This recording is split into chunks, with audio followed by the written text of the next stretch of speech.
तुम जैसे धीर वीर धर्मज्ञ को इतनी दुर्बलता उचित नहीं। इतना बड़ा अनुचित अनर्थ अयोध्या में हो चुका है कि अब उचित शब्द के लिए ही कहीं स्थान नहीं रहा। राजन, तुम राम जैसे धर्मात्मा कर्तव्यनिष्ठ पुरुषोत्तम पुत्र के पिता हो। वचन पालन के लिए जिस महायज्ञ का व्रत उस त्यागवीर ने लिया है उसे छोटा ना बनाओ। गुरुदेव, उस महान आत्मा का पिता होकर भी मैं उसकी महानता तक नहीं पहुंच सकता।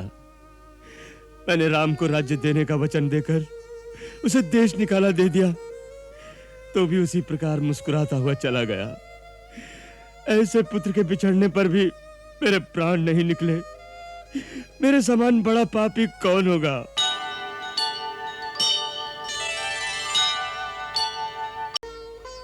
हे विधाता, यदि मैंने जीवन में कोई भी अच्छा कर्म किया है तो उसके बदले मुझे अभी मृत्यु दे दो। अब जीवन का दुख सहा नहीं जाता, नहीं सहा जाता। महाराज, आप तो स्वयं ज्ञानी हैं, शूरवीर और धैर्यवान हैं। इस तरह विवल होना आपको शोभा नहीं देता।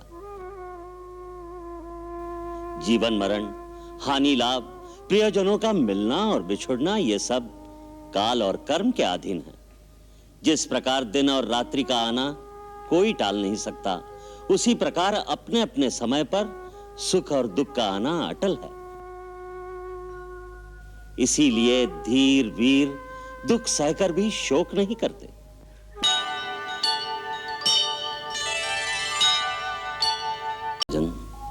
राम के लिए आपकी ये मनोव्यथा आपके मोह के कारण है, अन्यथा ये वो समय है जब आपको अपने राम पर गर्व होना चाहिए। किंचित शांत मन से सोचिए, राम ने कितना महान कार्य किया है।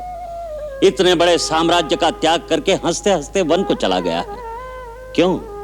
इसलिए कि आपका वचन झूठा न हो, इसलिए कि इतिहास में रघुवंशियों की कीर्ति को कलंक न लगे। कोई यह न कह सके कि रघुवंशी निजी सुख दुख के लिए अपनी बात से फिर जाते थे।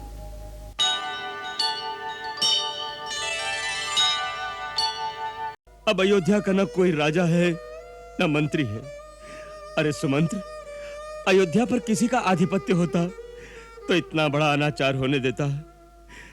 बिना गुरुजनों से विचार विमर्श किए, बिना मंत्रिमंडल से मंत्रणा किए, एक नीच नारी के हाथ की कठपुतली बनकर अपने कुल का सर्वनाश कर डाला। सुमंत्र, सुमंत्र, यदि तुम मुझे राजा मानते हो तो मेरा आदेश मानो। अभी इसी क्षण मुझे रथ पर डालकर वहीं छोड़ाओ जहां मेरा राम है, जहां मेरे प्राण हैं।